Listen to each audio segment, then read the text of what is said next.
Hello everyone. So today we'll start with our modern history. Okay. We have completed ancient and medieval history.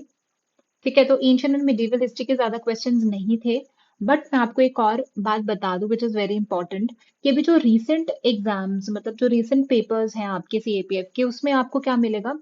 Not just CAPF, but अगर आप CDS देखोगे या फिर और भी बाकी के आप यूपीएससी के पेपर्स देखोगे ना, तो आपको एंशियंट मिडीवल का जो सेक्शन है उसमें जो क्वेश्चंस हैं वो बढ़ रहे हैं। ठीक है। और जो मॉडर्न हिस्ट्री वो कम करे, क्योंकि क्या हो रहा था ना कि मॉडर्न हिस्ट्री का बहुत ज्यादा ऐसे ना ट्रेंड सेट हो गया था कि मॉडर्न हिस्ट्री आ रही है, मॉडर्न हिस्ट्री आ रही है। सो यूपीएससी ने क्या किया, थोड़ा सा चेंज लाना स्टार्ट किया। उसने मॉडर्न हिस्ट्री के क्वेश्चंस कम करना स्टार्ट कर दिया और एंशियंट मिडीवल के ज्यादा करना, क्योंकि पहले इवन आप सीएससी का भी देखोगे ना, प्रीलिम्स का देखोगे, तो वहां पे भी पहले मॉडर्न हिस्ट्री बहुत आती थी, बट एंशियंट मिडिवल का हार्डली आता था और बच्चे हार्डली एंशियंट मिडिवल पढ़ के जाते थे। ठीक है। तो धीरे धीरे क्या हो गया, सारे के सारे एग्जाम्स में यूपीएससी ने क्या करना स्टार्ट कर दिया, एंशियंट मिडिवल का जो पोर्शन है वो बढ़ाना स्टार्ट कर दिया और मॉडर्न हिस्ट्री का कम करना स्टार्ट कर दिया। अगर आप सीएपीएफ का भी देखोगे ना, तो आपको 2020 तक, मतलब कि 2019 तक आपको दिखेगा कि अच्छे खासे क्वेश्चंस आ रहे हैं मॉडर्न हिस्ट्री के। बट उसके बाद क्या हो रहा है, मॉडर्न हिस्ट्री का पोर्शन बहुत कम कर दिया और एंशियंट मिडिवल का बढ़ा दिया उन्होंने। ठीक है। आपको क्या करना है, एंशियंट मिडिवल अच्छे से करनी है, प्रॉपर बेस बनाइए, फाउंडेशन अच्छा रखिए उसका। ठीक है। रिवाइज करिए बार बार, और इतना कुछ खास डिफिकल्ट भी नहीं डाल रहा वो। ठीक है। अगर आपने अच्छे से पढ़ा है तो हो जाएगा।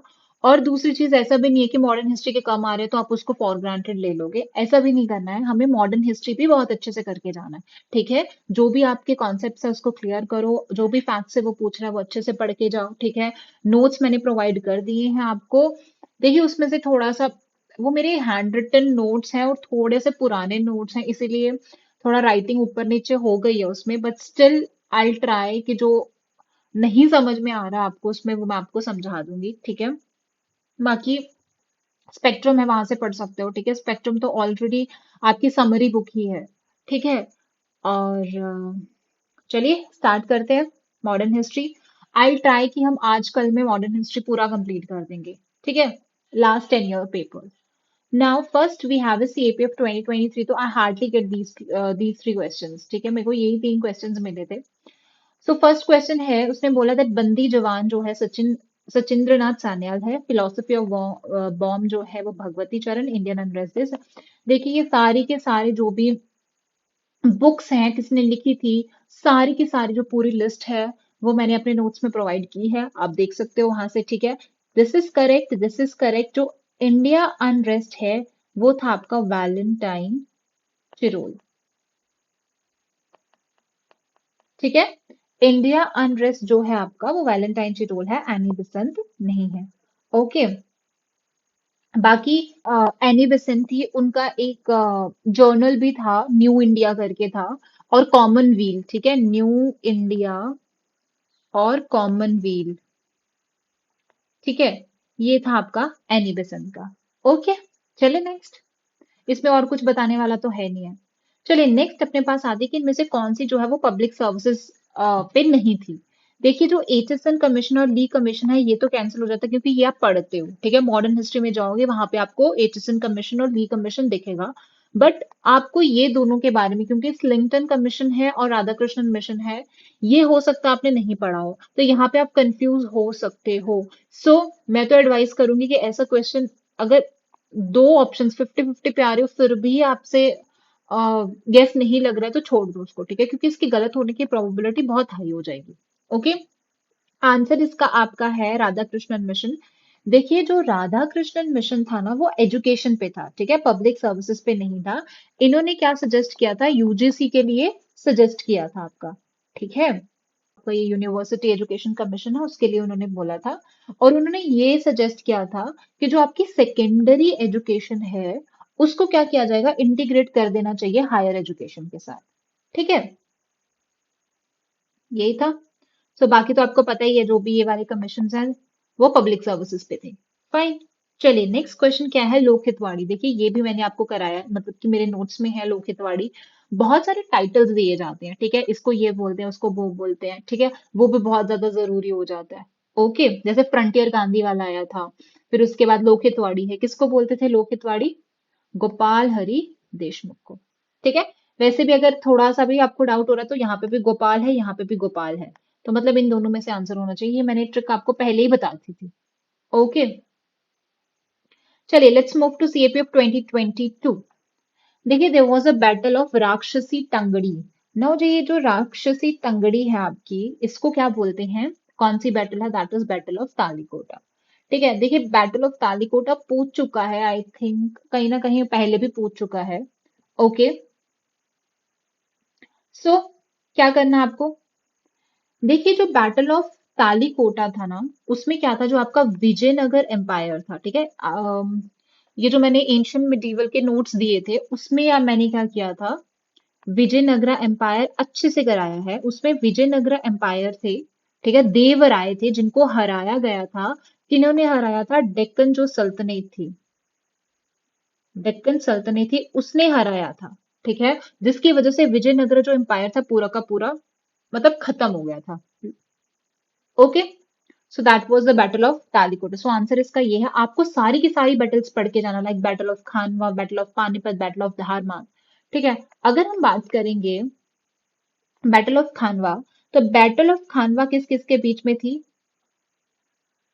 बैटल ऑफ खानवा थी आपकी मुगल जो फोर्सेस थी, मुगल फोर्सेस थी, वो भी किसके अंडर? बाबर के अंडर थी। और किसके साथ इनका हुआ था? राजपूत। राजपूत की एक अलायंस थी मतलब। और राजपूत के अंडर कौन थे आपके? राणा संगा थे। दिस इज इंपॉर्टेंट, याद रखिएगा, राणा संगा थे मेवाड़ के। सो ये हो गई थी आपकी बैटल ऑफ खानवा। ठीक है, और कौन कौन सी आपकी बैटल्स हैं? Battle of Panipat, battle of Panipat तो सबको पता ही होगा। फर्स्ट बैटल ऑफ पानीपत कब हुई थी? फर्स्ट बैटल ऑफ पानीपत हुई 1526 में हुई थी। ठीक है, क्यों हुई थी? ये जो आपके बाबर थे ने कराई थी, बाबर और इब्राहिम लोदी के बीच में हुई थी। आपको पता है ना, लोदी डायनेस्टी लास्ट डायनेस्टी थी दिल्ली सल्तनत की, तो उसको ओवरथ्रो किसने किया था? बाबर ने किया था फर्स्ट बैटल ऑफ पानीपत में, जिससे क्या हो गया था आपका, लोधी डायनेस्टी खत्म हो गई, दिल्ली सल्तनत खत्म हो गया, मुगल रूल जो था वो स्टार्ट हो गया था। ठीक है, अब सेकेंड बैटल ऑफ पानीपत में क्या था? सेकेंड बैटल ऑफ पानीपत देखिए। ठीक है, तो इसमें क्या हुआ था आपका, ये किस किस के बीच में हुई थी? हेमू था एक, मतलब कि हेमू करके था, राजा था, हेमचंद्र भी बोलते हैं उसको। ठीक है, सो वो हिंदू थे। ठीक है, हिंदू थे वो। एंड उनका किसके साथ हुआ था? मतलब अकबर के साथ हुआ उनका, मतलब वॉर जो बैटल थी अकबर के साथ हुआ था। बट अकबर डायरेक्ट नहीं गया था। अकबर का मतलब कि एक वो था, जनरल था, Bairam Khan.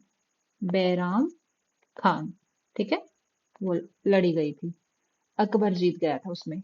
Okay, third battle of Panipat तो सबको पता ही है कि थर्ड बैटल ऑफ पानीपत में क्या हुआ था। ठीक है, तो अच्छा एक बार एक क्वेश्चन भी आता है दैट कि थर्ड बैटल ऑफ पानीपत में जो एम्परर था वो कौन था? सो उस टाइम पे एम्परर कौन था? शाह आलम टू। कौन था? शाह आलम टू था। ठीक है, ये याद रखिएगा। और थर्ड बैटल ऑफ पानीपत में क्या ही हुआ था? जो मराठास थे, मराठा से और किसके बीच में? जो आपके अफगान थे, और अफगान को भी कौन लीड कर रहा था उस टाइम? अहमद शाह दुर्रानी। कौन कर रहा था? अहमद शाह दुर्रानी जो है अफगान का लीडर था उस टाइम पे, वो आया फिर से और उसने क्या किया? मराठास के साथ थर्ड बैटल ऑफ पानीपत की, जिसकी वजह से मराठास डिफीट हो गए थे। ओके, अब लास्ट वाली रहती है बैटल ऑफ दाहरमात। देखिए दाहरमात में क्या हुआ था, जो मुगल एम्परर था औरंगजेब था, वो उसने डिफीट किया था महाराजा जसवंत सिंह को। ठीक है, और जो वो महाराजा जसवंत सिंह था वो किसके साथ मिला हुआ था? जो दारा शिकोह था ना, औरंगजेब का भाई था, उसके साथ था। ठीक है, उसको हरा दिया औरंगजेब ने। और कौन से बैंक ऑफ रिवर पे हुई थी? ये नर्मदा बैंक ऑफ रिवर पे हुई थी। ठीक है, ओके, आई थिंक इतना काफी है। बाकी की जो भी बैटल्स हैं प्लीज अच्छे से पढ़ लीजिएगा। ठीक है, बैटल ऑफ तराइन है, सब सब सब जितनी भी बैटल्स हैं मैंने कवर की है नोट्स में, तो आप उसको अच्छे से कर लेना। ठीक है, चलिए next is which one of the following statement about princely state in India is not correct. अब देखिए इसमें ब्रिटिश जो गवर्नमेंट थी आपकी, उन्होंने डिक्लेयर कर दिया था कि जो आपकी स्टेट्स हैं वो फ्री टू ज्वाइन, जहाँ तो ये पाकिस्तान को कर सकती हैं या तो ये इंडिया को ज्वाइन कर सकती हैं, और जो चाहती हैं इंडिपेंडेंट रहना वो इंडिपेंडेंट भी रह सकती हैं, ठीक है। सो ये तो सही था। दूसरा क्या बोला उसने, दैट डिसीजन टू ज्वाइन इधर इंडिया पाकिस्तान जो है या फिर इंडिपेंडेंट रहने का, was left not to the people.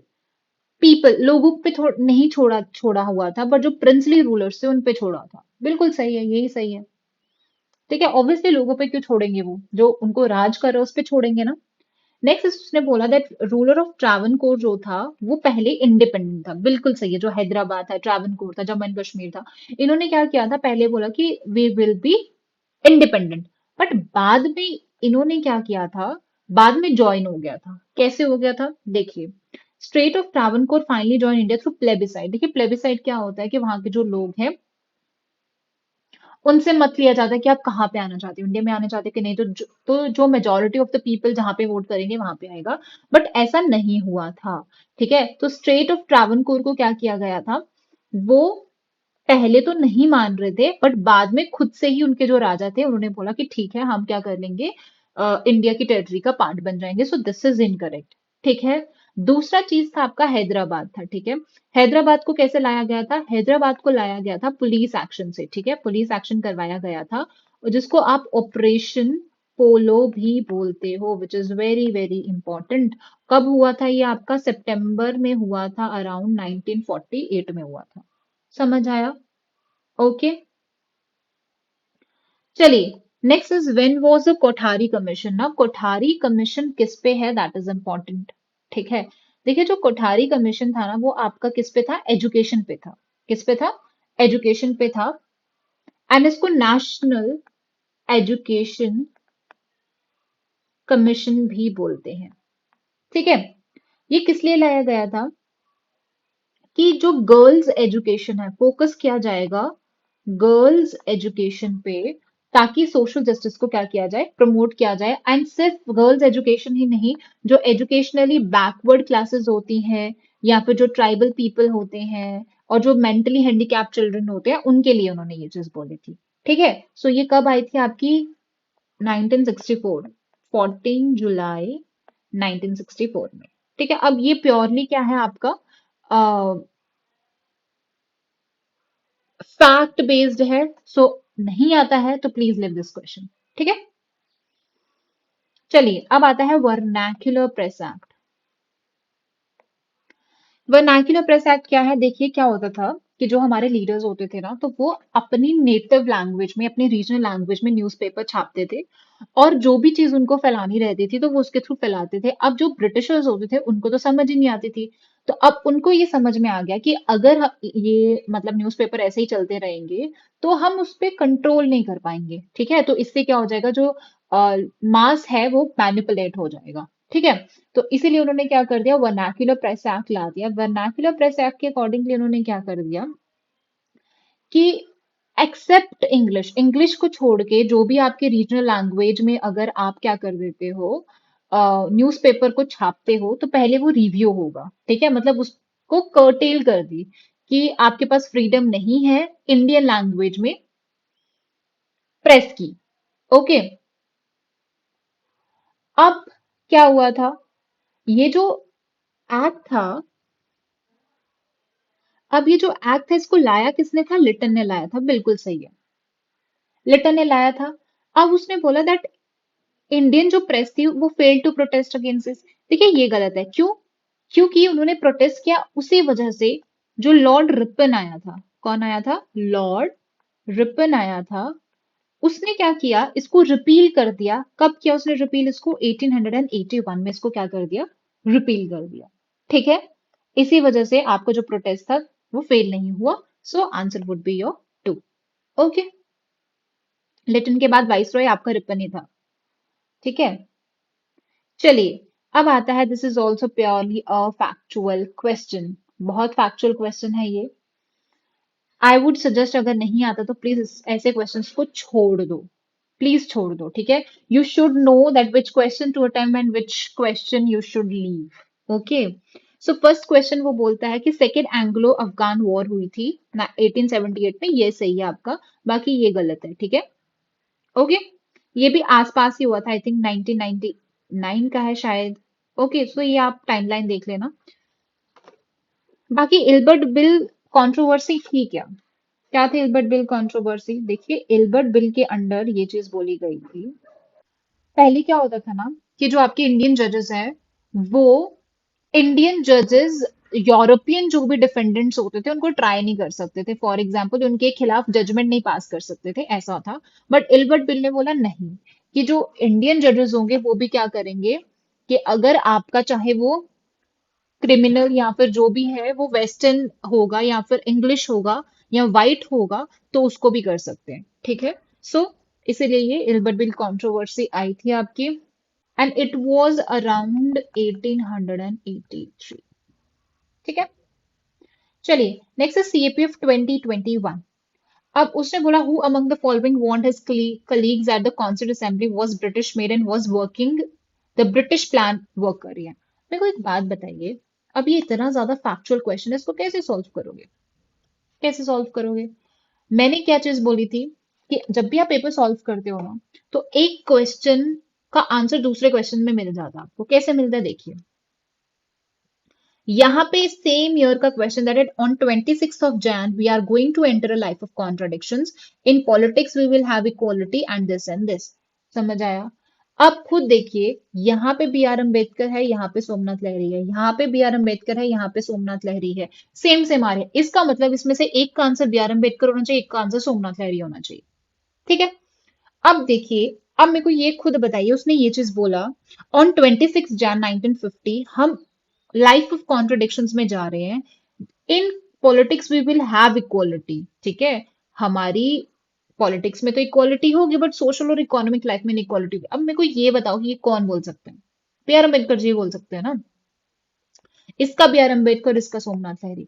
अब this is totally based on your presence of mind. ठीक है, आप इसको कैसे डिकोड करते हो, कैसे अप्लाई करते हो, कैसे ये चीजें, मैं सिर्फ आपको क्या बता रही हूँ, अप्रोच बता रही हूँ। Now it's totally up to you, आप कैसे इसको अप्लाई करते हो। बाकी चीजों में भी इसको अप्लाई करके देखो कैसे वर्क करता है, कैसे नहीं करता है।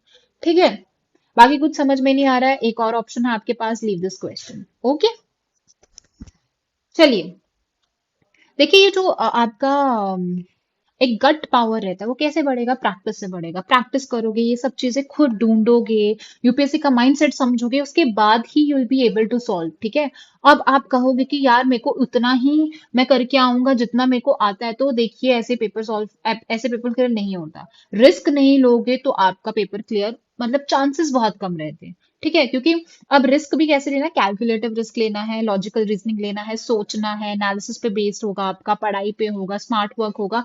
सब चीजों का मिक्सचर आपका क्या हो जाएगा, अटेम्प्ट करने में, ज्यादा से ज्यादा क्वेश्चन अटेम्प्ट करने में हेल्प करेगा। ठीक है, अब वो बोल रहा है कि जो आपका निजामुल मुल्क असफ जहा है, वो इंडिपेंडेंट रूलर था with the base in the Hyderabad.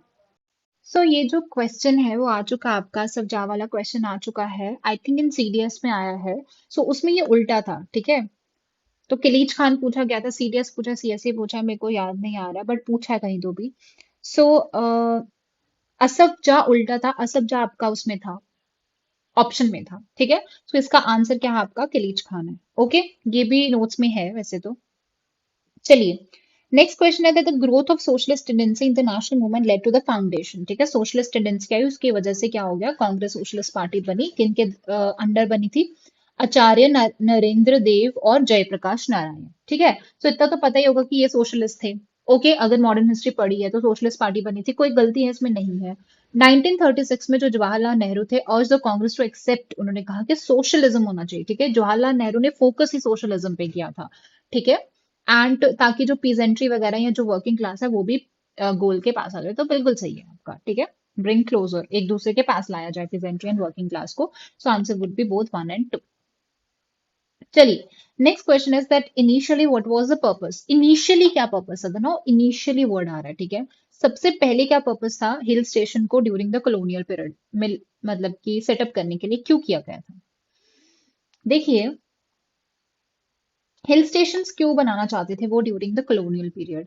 एक बात याद रखिए, मैंने क्या बोला था, अगर आपको नहीं पता, कोई क्लू नहीं आ रहा, तो सेम सेम से स्टार्ट हो रहा है वो देखो, इन दोनों में से आंसर होना चाहिए। Now the to serve, to serve. ठीक है, इन दोनों में से आंसर होना चाहिए।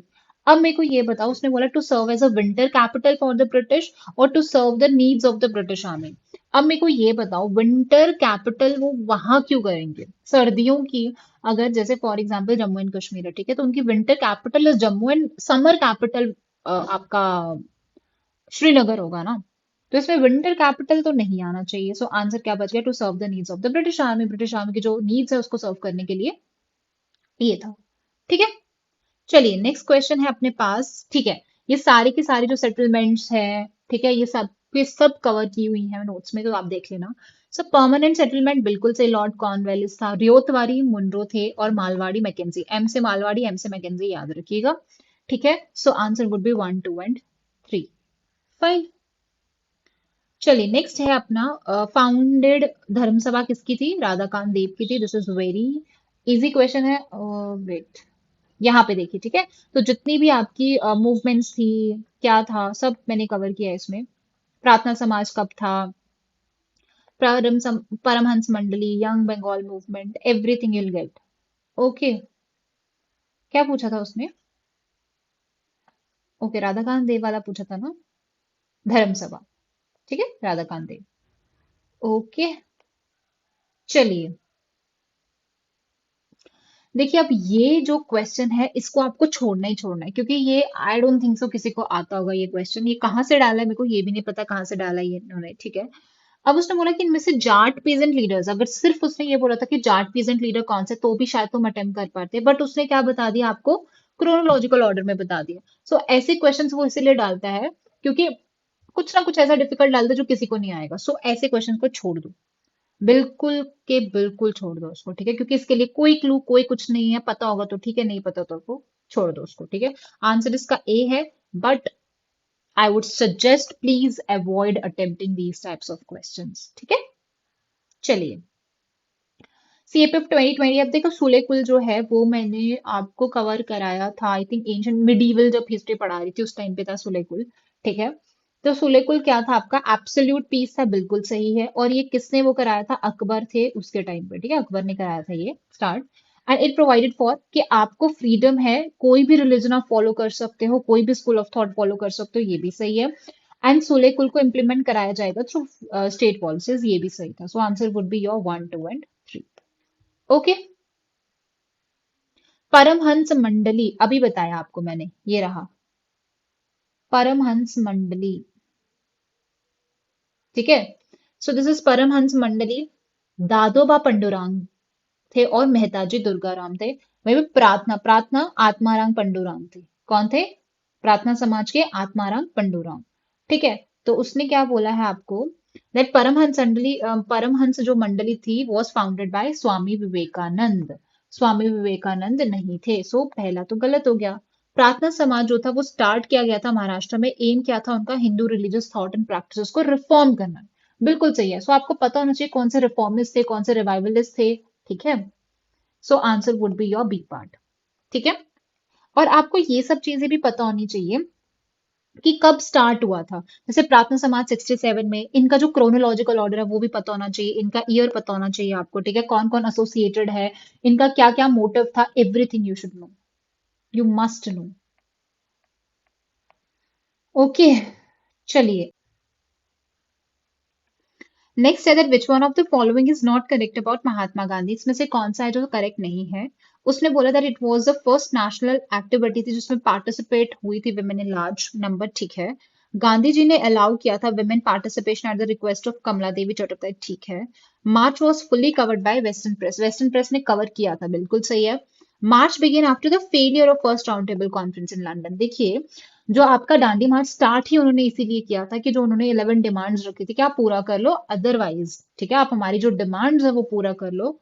ओके, और उसके चक्कर में दांडी मार्च हुआ, उसके चक्कर में उन्होंने कहा कि ठीक है हम क्या कर लेंगे, फर्स्ट राउंड टेबल कॉन्फ्रेंस कराएंगे। But first round table conference जो था वो अराउंड नवंबर दिसंबर में हुआ था, आई थिंक दिसंबर में हुआ था शायद। ठीक है, 30 में, 1930 में हुआ था।